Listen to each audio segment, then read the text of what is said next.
이 오늘 말씀의 제목에도 나와 있지만 이 사울 왕, 이스라엘의 초대 왕입니다. 이 사울 왕에 대해서 여러분들은 어떻게 생각하십니까? 일반적으로요, 사울은 실패한 왕이고 다윗은 성공한 왕이다, 이렇게들 여깁니다. 그래서 우리는 다윗의 성공, 이 다윗의 순종, 이 다윗이 하나님 앞에 복받은 것들에 이 집중해서 우리가 관심을 가져요. 그런데 하지만 잊지 말아야 될 건요, 이 사울 왕도 이 다윗 왕도 이 둘 다 하나님의 선택을 받은 사람들이라는 겁니다. 그렇기 때문에 우리가 이 사울 왕이 하나님의 선택받은 사람인데 왜 그의 인생의 결말이 실패로 끝났는가? 여기에 대해서 우리가 좀 깊게 묵상하고 살펴봐야 할 필요가 있습니다. 이 하나님께서 선택한 사람이 왜 하나님과 멀어지고 실패했는가? 여기에 대해 우리가 주목할 필요가 있어요. 그래야 우리가 걸어가야 할 이 올바른 신앙의 길을 바르게 걸어갈 수 있기 때문에 그래요. 오늘 이 시간 이 사울 왕에 대해서 살펴보면서 우리의 신앙을 살펴보고 돌아봤으면 좋겠습니다. 먼저 이 사울 왕은 혈통이 아니라 하나님의 선택으로 왕이 되었습니다. 하나님께서 세운 사사 사무엘이 늙었고 이 사무엘의 아들 요엘과 아비야가 사사로서 적합하지 못했어요. 그들이 악행을 행합니다. 그러자 이스라엘의 모든 장로들이 백성을 대표해서 사무엘에게 왔습니다. 이 주변 나라들처럼 우리도 왕을 세워주십시오, 이렇게 요구했어요. 이 사무엘상 8장 5절 말씀을 보게 되면 이렇게 말합니다. 우리 함께 합독하시겠습니다. 그에게 이르되 보소서, 당신은 늙고 당신의 아들들은 당신의 행위를 따르지 아니하니 모든 나라와 같이 우리에게 왕을 세워 우리를 다스리게 하소서 한지라. 자, 이렇게 돼서 선택되어진 인물이 누구냐? 사울입니다. 사무엘상 9장 2절에 보게 되면 왕으로 선택되어지기 전에 사울이라는 그 사람의 인물에 대한 평가가 등장해요. 이 사무엘상 9장 2절 보게 되면 이렇습니다. 기스에게 아들이 있으니 그의 이름은 사울이요 준수한 소년이라. 이스라엘 자손 중에 그보다 더 준수한 자가 없고 키는 모든 백성보다 어깨 위만큼 더 컸더라. 이제 살펴본 건, 여기에 나온 건요, 왕이 되기 이전에 사울에 대한 하나님의 평가예요. 이 사무엘상 9장 16절 말씀 보게 되면 이렇게 말합니다. 내일 이맘때에 내가 베냐민 땅에서 한 사람을 내게로 보내리니 너는 그에게 기름을 부어 내 백성 이스라엘의 지도자로 삼으라. 그가 내 백성을 블레셋 사람들의 손에서 구원하리라. 내 백성의 부르짖음이 내게 상달되었으므로 내가 그들을 돌보았노라 하셨더니. 자, 이렇습니다. 내 백성을 구원하리라. 하나님은 이 블레셋 사람들에게 이 괴롭힘을 당하던 이스라엘 백성들을 구원할 구원자로서 사울을 왕으로 보내셨습니다. 이 백성들의 그 부르짖음에 대한 응답으로서 사울을 왕으로 보내셨어요. 이 사울은 왕으로 뽑힐 때에도요, 사람들 앞에 나서지 않고 숨었던 겸손한 사람입니다. 왕으로 뽑힌 이후에도요, 하나님께 감동된 사람들과 함께 하면서 예언을 행했던 사람이었어요. 한마디로 성령 충만했고 성령에 감동되어져 있었던 사람이라는 겁니다. 그리고 집권 초기를 보게 되면 이 블레셋과의 그 전쟁을 통해서 백성을 정말 하나님의 말씀대로 구원했던 왕이었습니다. 시작은 더할 나위 없이 좋았어요. 하나님의 기대, 백성의 기대를 품고 시작했습니다. 지혜로웠어요. 그리고 능력도 좋았습니다. 전쟁의 능력도 좋았고요, 백성을 다스리는 행정적인 능력도 굉장히 뛰어났습니다. 그리고 외모도 볼 때 아주 기골이 장대했고 남들 보기에도 그래, 저 사람이 왕이 될 만하다 싶을 정도로 훌륭했다라는 거예요. 그리고 정말 사람들의 마음도 사로잡았어요. 이 다윗이 나중에 왕이 되고 나서도 고생했던 게 뭐냐면 사울 왕을 추종했던 북이스라엘 사람들이 끝까지 다윗에게 완전히 마음을 열지 않았던 걸 보게 되잖아요. 그 정도로 그 사울이 죽고 난 이후에도 백성들이 여전히 사울에게 마음이 있었을 정도로 백성들의 마음을 헤아렸던 왕이기도 했다라는 겁니다. 그런데 이 중요한 건 뭐냐?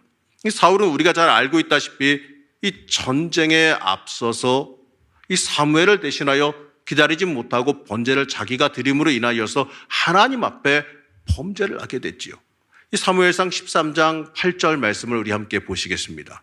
사울은 사무엘이 정한 기한대로 이레 동안을 기다렸으나 사무엘이 길갈로 오지 아니하매 백성이 사울에게서 흩어지는지라. 당시의 상황이 이랬어요.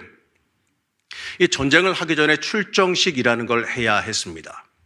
하나님 이 전쟁은 하나님께 달려 있으니 하나님께서 책임져 주십시오 이러면서 하나님 앞에 예배 드리고 출정식을 행하고 나가서 전쟁을 시작해야 되는 게 그때의 관례였습니다.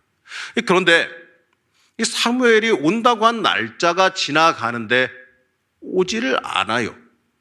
자, 제사장, 이 사무엘이 오지 않으니, 이 선지자가 오지 않으니 어떻게 해야 됩니까? 제사를 드릴 수가 있어요? 예배를 드릴 수가 없어요. 그러니까 예배를 드리지를 못하니 전쟁을 하러 나가지를 못하고 있잖아요. 그때 당시에 군사들은 어떤 거였냐면 이 전문적인 군사가 있는 게 아니라 각 지파들에게 군사를 모집하는 거예요. 각 지파들이 군사를 보내주며 그 군사를 연합해서 왕이 지휘해서 전쟁을 해야 되는 겁니다. 그런데 이 전쟁을 시작하지 못하니까 어떤 일이 벌어졌냐면 백성들이 흩어졌어요. 시작을 못하니까 이 사기가 떨어지잖아요. 그러니까 백성들 중에서 이건 가망성이 없다. 왜 시작을 안 해? 이러면서 자기 지파 땅으로 돌아가는 사람들이 생기기 시작했다라는 거예요. 사기도 떨어지죠. 이 군사의 숫자도 점점 줄어가고 있었던 겁니다. 이러니까 이 전쟁을 행해야 되는 그 왕의 입장, 사울 왕의 입장에서는 마음이 조급해질 수밖에 없었다라는 거죠. 이 어쩌면요, 이 사울의 입장이 억울하다 여길 수 있어요. 이 상황이 그렇게 돌아가니 어쩔 수 없이 이 사울이 자기가 대신해서 야, 선지자가 오지 않으니 빨리 이 전쟁을, 이게 사람이 줄어들면 전쟁을 칠 수밖에 없으니 전쟁을 위해서라도 그냥 내가 주관해서 이 번제를 드리고 예배 드리고 하나님께 예배 드리고 전쟁을 하자. 이렇게 마음을 먹었던 거예요.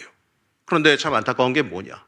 그렇게 예배를 드리고 나자마자 마치 기다렸다는 듯이 선지자가 등장하게 되죠. 사무엘이 등장하게 됩니다. 이걸 보면서요, 사울 왕이 참 억울하다.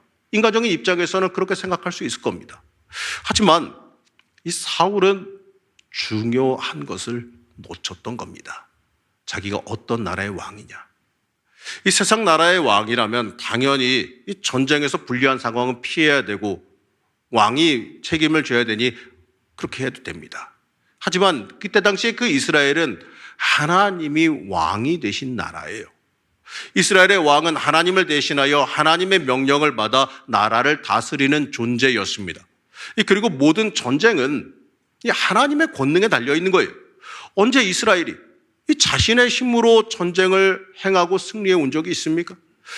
이스라엘의 그 출애굽부터 가나안 정복 전쟁까지 이 전부 이길 수 없는 전쟁을 하나님께서 이기게 하셨어요.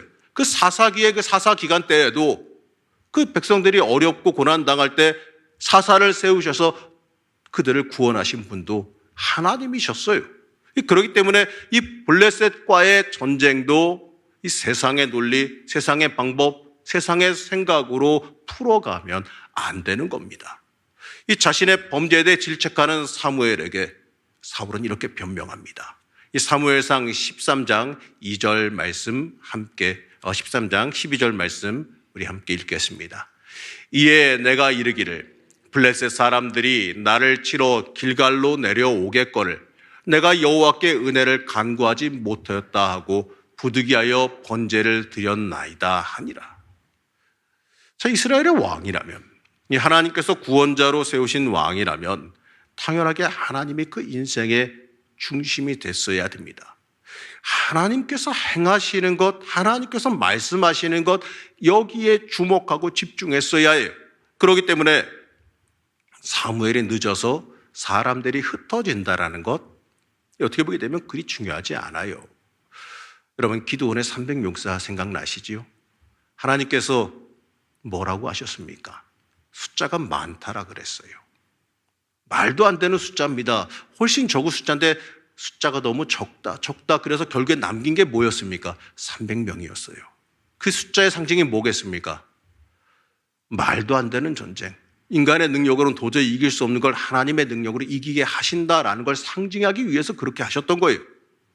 중요한 건 바로 그겁니다. 전적으로 하나님께서 붙잡아 주시는 게 중요하다라는 겁니다. 그러나 사울 왕은 하나님이 아니라 전쟁 그 자체가 중요했다라는 거예요. 사실 하나님께서 사무엘을 늦게 보내신 것도요, 이 사울이 무엇을 더 중요하게 여기는지 그의 중심을 보기 위함이었을 수도 있어요. 과연 이 전쟁의 승패를 사람의 논리, 전쟁의 논리, 이 계산으로만 보고 있는 건지, 아니면 하나님께서 손들어 주셔야 이길 수 있다라고 하는 생각으로 보는지 확인하고 싶으셨을 수도 있는 겁니다. 우린 때때로 이 사울 왕과 같은 잘못을 인생 가운데 범하기도 합니다. 하나님이 중심이 아니라 내 앞에 펼쳐진 일, 이 문제가 더 인생의 중심이 되는 경우들이 많아요. 이 문제 해결에 집착하다 보니 하나님은 그저 문제 해결해 주는 이 수단이 되어 버렸다라는 거죠. 무엇이 중요한지, 문제 해결은 왜 해야 하는지 거기에 대한 본질적인 이유를 잃어버리고 마는 겁니다. 여러분, 하나님 빠진 전쟁이 무슨 의미가 있겠습니까? 여러분, 복받는 게 뭐가 중요합니까? 하나님과 상관없이 복받는 게 뭐가 중요해요? 하나님과 관계시 복받는 게 중요한 겁니다. 여러분, 승리한다 그래도 아무 소용이 없는 거예요. 하나님께서 주신 승리가 아닌데 그게 무슨 가치가 있겠습니까? 우리의 삶에서 하나님 빠진 문제 해결이 도대체 무슨 의미가 있느냐 이겁니다. 하나님께서 열어주신 삶이 아닌데 여러분, 그게 과연 복된 삶이겠습니까? 우리가 행하는 교회 생활도 똑같아요. 일이 먼저가 아니라 이 하나님의 은혜와 영광이 먼저인 거예요. 일 잘하는 거 뭐 중요하긴 하죠. 하지만 일이 잘 되는 데만 집중하다 보면 오히려 하나님과 멀어지고 은혜와 멀어지게 돼요. 일에 집중하다 보면 사람 놓치게 되는 거예요.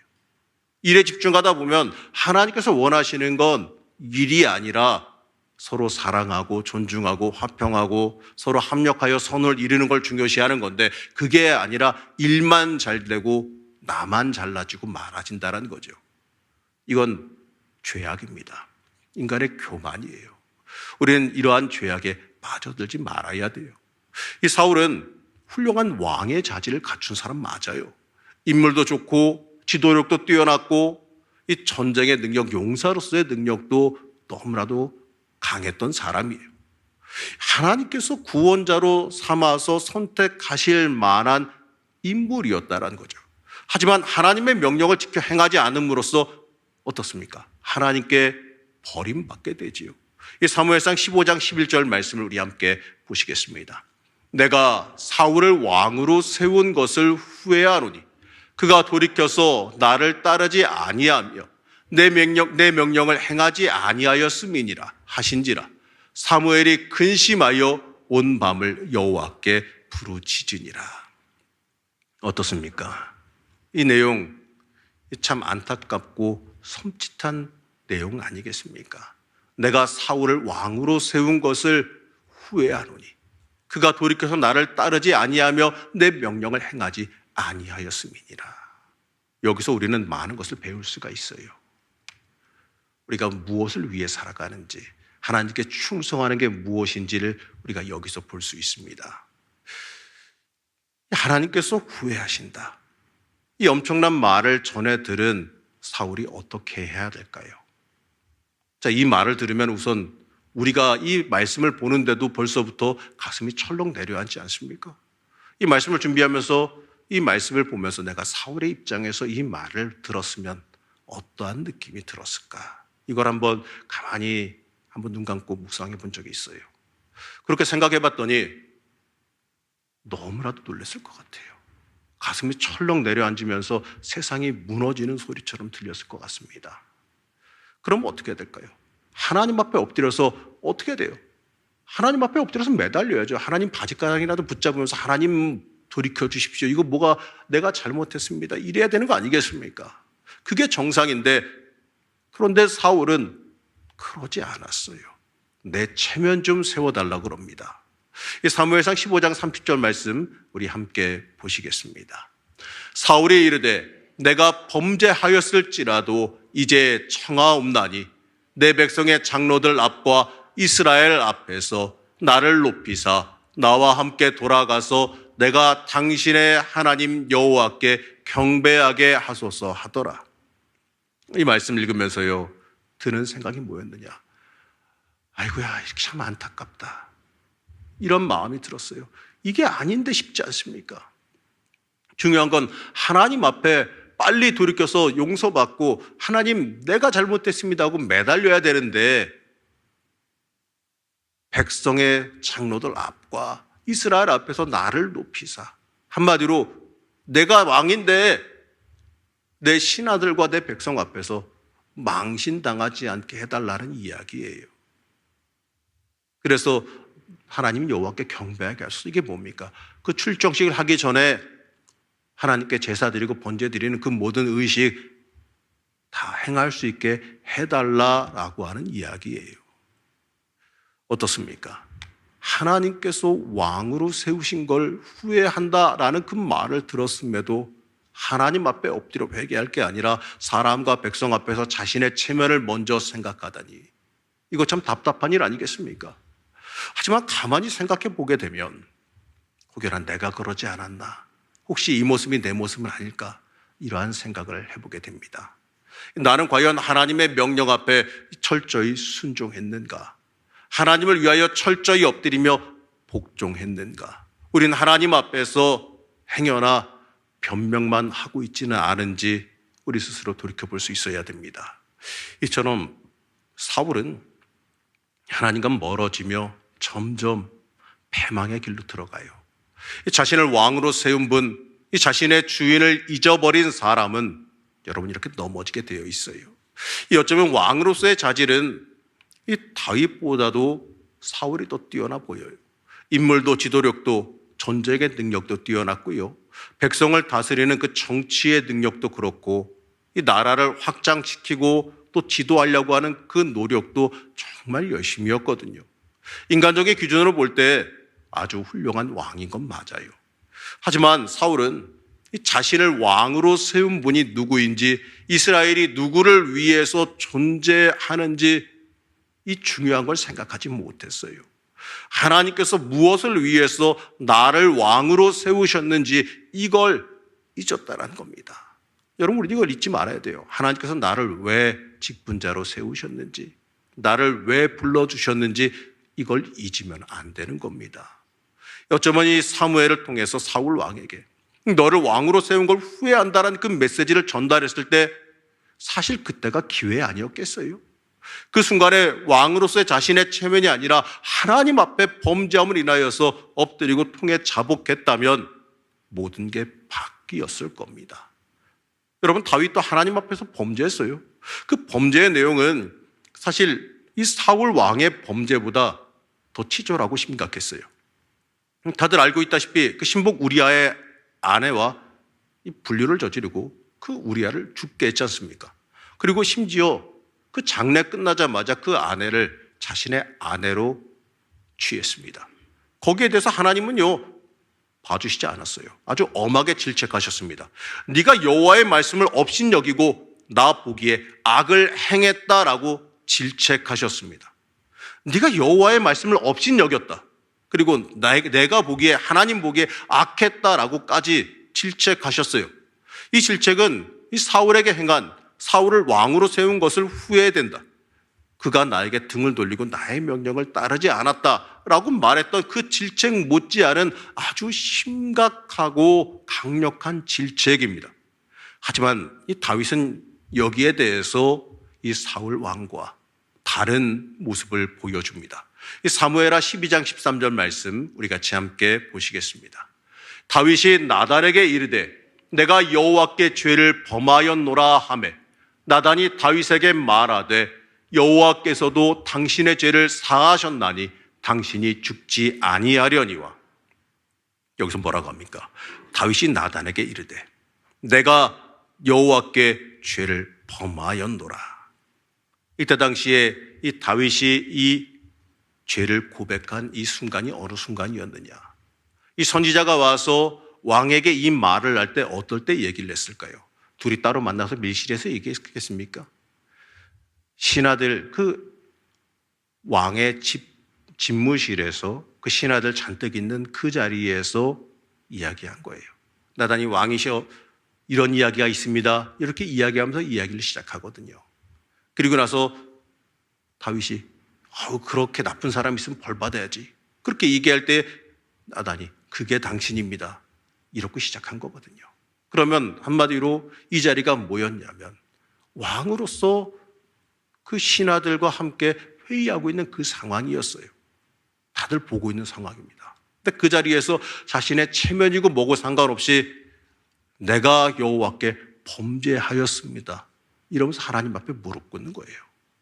이 다윗은 사람의 시선에 상관하지 아니하고 자신의 체면을 구하지 아니하고 자신이 하나님 앞에 범죄함을 회개했습니다. 나단 선지자에게 잠깐 뒤로 오십시오 이러고 나서 하나님께 내가 범죄했습니다. 어떻게 해야 될까요? 이게 아니라 그 즉시 하나님 앞에 엎드린 거예요. 사울은 사람들 앞에서의 체면을 생각했지만 다윗은 하나님에게만 집중했습니다. 오늘 말씀으로 삼은 그 역대상의 말씀은 참 재미있는 말씀입니다. 이 다윗과 사울에 대한 이 어찌 보게 되면 굉장히 냉정한 평가를 담고 있기 때문에 그렇습니다. 역대상 10장 13절에서 14절 말씀 우리 한번 다시 합독하시겠습니다. 사울이 죽은 것은 여호와께 범죄하였기 때문이라. 그가 여호와의 말씀을 지키지 아니하고 또 신접한 자에게 가르치기를 청하고 여호와께 묻지 아니하였으므로 여호와께서 그를 죽이시고 그 나라를 이새의 아들 다윗에게 넘겨주셨더라. 사울에 대한 성경의 냉정한 평가예요. 여호와께 묻지 아니하였다. 이 사울이 망한 것은 바로 여호와 하나님께 범죄하였기 때문이다 이렇게 말하죠.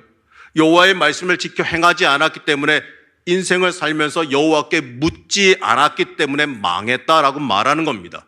여호와 하나님께 묻지 않았다. 바로 한마디로 자기 멋대로 살아갔다는 거고 하나님 중심된 삶을 살지 않았다라는 거예요. 여호와께 묻는다는 게 뭐겠습니까? 하나님께 내 인생 맡기는 거예요. 내 인생의 키를 하나님께 드리는 겁니다. 내 인생의 핸들을 하나님께 드리는 거예요. 여호와께 묻지 않았다. 이 참 안타깝지만 굉장히 많은 안타깝고 많은 여운이 남는 말이기도 합니다. 하나님께서 바라셨던 건 그 인생의 주인이 하나님이 되어졌느냐 아니냐 바로 이거예요. 사람의 눈치를 보느냐 하나님의 눈치를 보느냐 이 부분을 하나님은 보신다는 겁니다. 여러분 우리는 어디를 향하고 있습니까? 우리는 무엇을 위해서 살아가야 하겠습니까? 그저 하나님 힘입어서 세상에서 득세하며 잘 살기만을 원하십니까? 아니면 하나님을 내 인생의 주인 삼고 하나님과 동행하며 하나님께 쓰임 받는 삶을 살아가시길 원하십니까? 우리 인생에서 가장 먼저 해야 될 일은 하나님께 물어보는 거예요. 여러분 사람 눈치, 사람 이런 거 보지 마세요. 하나님의 눈치를 먼저 보세요. 하나님이 보실 때 어떠하실까? 하나님이 나를 볼 때 어떠하실까? 여러분 이러한 생각을 우리가 할 수 있어야 됩니다. 이 다윗과 사울의 인생을 좌우한 것은 하나님께 물어본 것, 그것이 내 삶의 가장 중요한 겁니다. 여러분 하나님께 물어보는 인생 살아가시길 축복합니다. 내 인생의 길을 하나님께 맡기며 물어보시기를 바랍니다. 내 갈 길 하나님께 맡기며 물어보시길 바라요. 나의 길을 보여달라고 하나님께서 인도하시는 그 역사를 함께 참여하며 알게 해달라고 간구하시기를 축복합니다. 우리 사랑하는 성도 여러분, 오늘 살펴본 이 사울 왕의 실패, 이 사울 왕이 왜 실패하고 왜 무너졌는가를 살펴봤는데 이걸 보면서요 우리도 우리의 인생을 돌아볼 수 있어야 됩니다. 여러분 다윗이라고 해서 완벽한 인생 살아간 게 아니에요. 하나님 보시기에 마음에 합하다 칭찬받았지만 그가 아무런 흠이 없이 살아간 게 아니에요. 역사적으로 보게 될 때도 다윗은 굉장히 강력한 왕이었어요.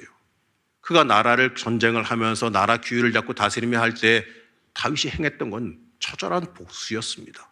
다윗은 자신의 편에 선 사람과 자신의 편에 서지 않은 사람에 대해서 확실하게 구별했고 또 자신의 편에 서지 않은 사람들을 강력하게 숙청했던, 어떻게 보게 되면 이 피의 왕이라고 알 수 있어요. 오죽하면 하나님께서 그가 성전을 세우길 원하셨을 때, 하나님께서 그가 성전을 세우길 원했을 때 네 손에 피가 너무 많이 묻어서 안 된다라고까지 말씀하셨겠어요. 그 정도로 다윗은 굉장히 강력한 왕이었고 모든 걸 갖다가 칼같이 끊어가며 했던 사람이었어요. 어떻게 보게 되면 인간적으로 범죄를 행했던 사람이었어요. 그러나 하나님께서 다윗을 끝까지 붙잡고 그를 인정하시고 또 모자르면 고치시고 또 모자르면 씻어가면서 그를 닦아가면서 쓰신 이유가 뭐겠습니까? 그가 끝까지 하나님 앞에 마음이 온전히 향해 있었기 때문에 그렇습니다. 그 인생의 중심이 하나님께 있었고 끝까지 하나님께 물어보며 살아가는 사람이었기 때문에 어떻게 하면 하나님 앞에 내가 바르게 설 수 있을까를 생각하며 살아간 사람이었기 때문에 사울은 실패하고 다윗은 성공할 수가 있었던 겁니다. 성공과 실패는 인간적인 관점이 아닙니다. 영적인 관점, 하나님의 관점에서 성공이라는 겁니다. 여러분, 우리의 삶을 주관하시고 인도하신 분이 하나님이심을 잊지 마시기 바랍니다. 우리 인생의 주인은 하나님이십니다. 그렇기 때문에 우리는 하나님을 위한 삶을 살아가기를 결단할 수 있어야 돼요. 이 땅에서 열심히 살고 사람들에게 인정받았지만 하나님께 인정받지 못했던 사울 왕의 모습이 내 모습이 되지 않도록 우리는 주의할 수 있어야 됩니다. 하나님께 인정받은 사람, 하나님께 인생의 길을 묻고 살아가고 인정받았던 사람, 하나님이 기뻐하시는 사람, 바로 다윗과 같은 삶을 살아가시기를 축복합니다. 여러분의 인생 가운데 하나님을 인정하시고 하나님과 동행하며 하나님께서 준비하시고 이끌어 가시는 그 성공의 길, 하나님께서 주시는 그 복된 성공의 길을 온전히 받아 누리며 살아가시기를 시간 간절히 축복합니다.